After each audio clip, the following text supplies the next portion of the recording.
now Dancing with Cancer. First, I want to thank some of you for the comments that you earlier made. And I want to thank all of you, so many of you, for your concerns and also for allowing me to speak openly here. It's a rare gift when one can find a community that allows someone to fully share their heart and without judgment. It's a very special gift that you give to me to allow this to happen, and so thank you all for that. I'm dedicating this service, as I said, to Carl Breckhuizen and my father, Gerard Lichty. And the journey, this cancer journey that I'm on, it's not my journey alone, it's yours. It's whatever your challenge is. You might have an illness, you might have challenges in your life. It's ours together.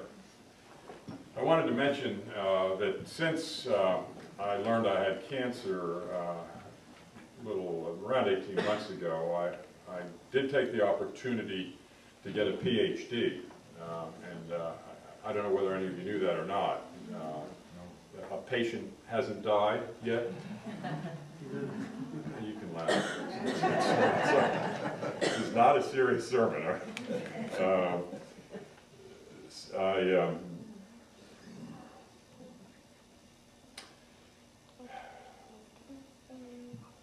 This title reflects my approach to cancer.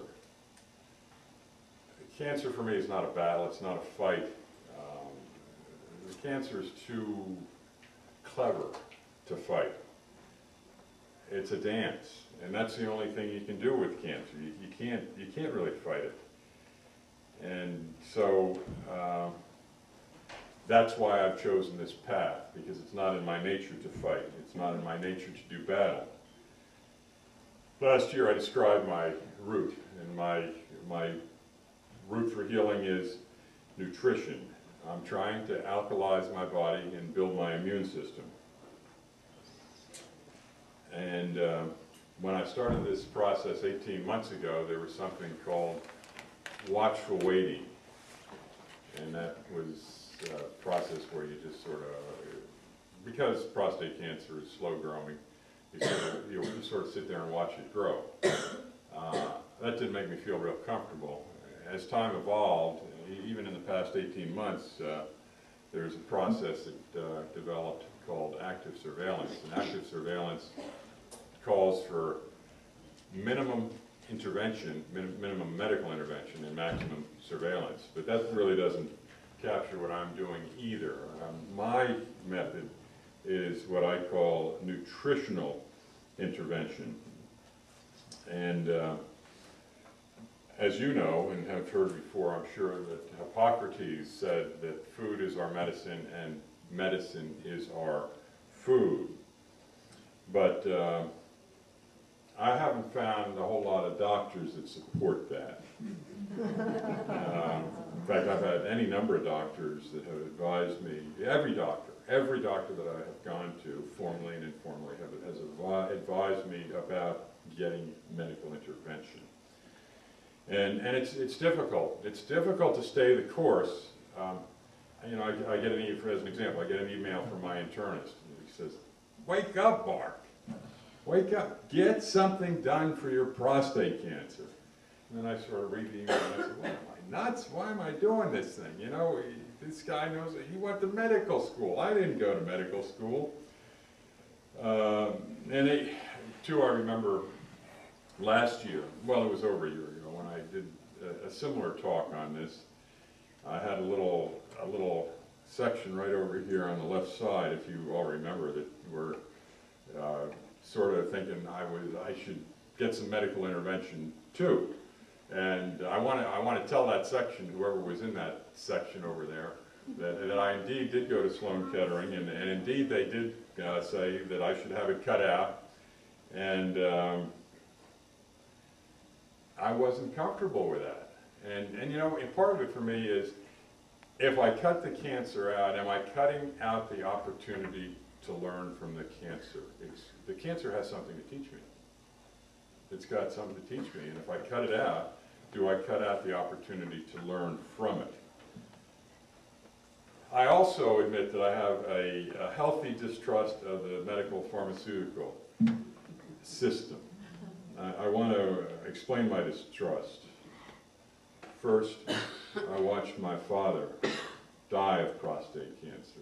I watched him get cut up, I watched him radiated, and the man died with dignity,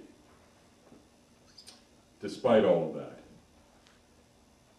I also watched a good friend, whom you all know, Carl Breckheisen. And his medical procedures were hard on him. It was difficult for me to watch that as well. And I was bitter in both of those situations, bitter towards the medical system. Not the folks within the system. I think the folks within the system, the doctors that I know, have a good heart, and they want to do the right thing.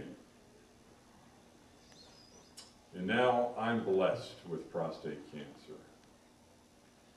And I don't want to be bitter. I don't want to blame others for the outcome. It's here. It lies here. The responsibility lies here. But the reason for the journey that I chose, it's more than just distrust of the medical system. I'm a great experiment. What if I'm successful with what I'm doing?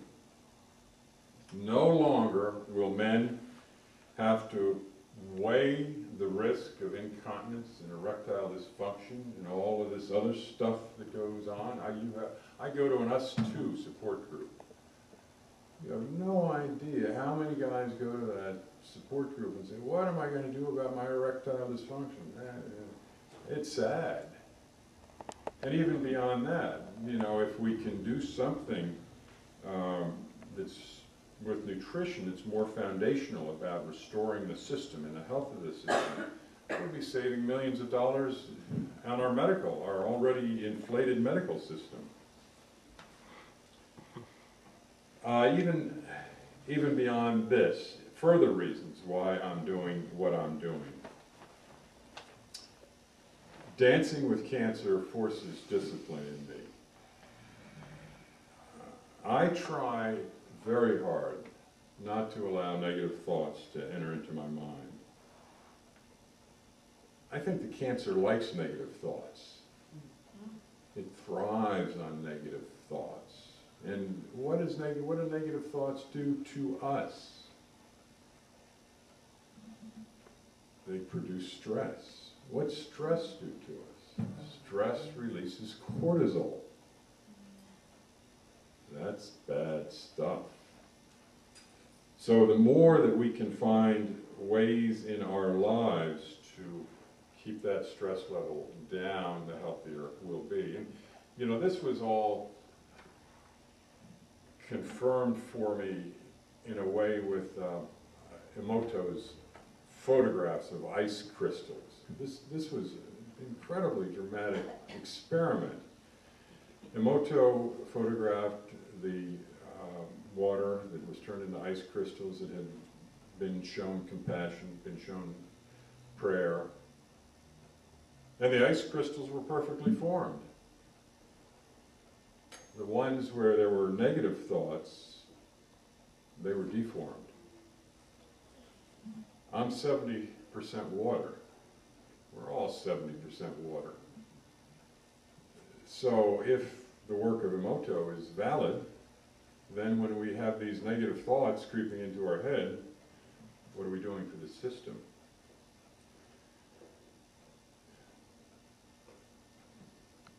And even more that keeps me on this journey. I know of some folks that have had recurrence of cancer. And what that says to me is that whatever treatment, whatever medical treatment they had, they failed to address the root cause of the problem. In my opinion, the root cause of the problem, two possible root causes of the problem, are over-acidification of the system, our system, and a weakened immune system. And talk to you a little bit about that, because I know a couple of you are interested in this topic of nutrition and health, so if you'll allow me, I'll go here a bit. This acid issue, there was a fellow by the name of Otto Warburg in 1931 who was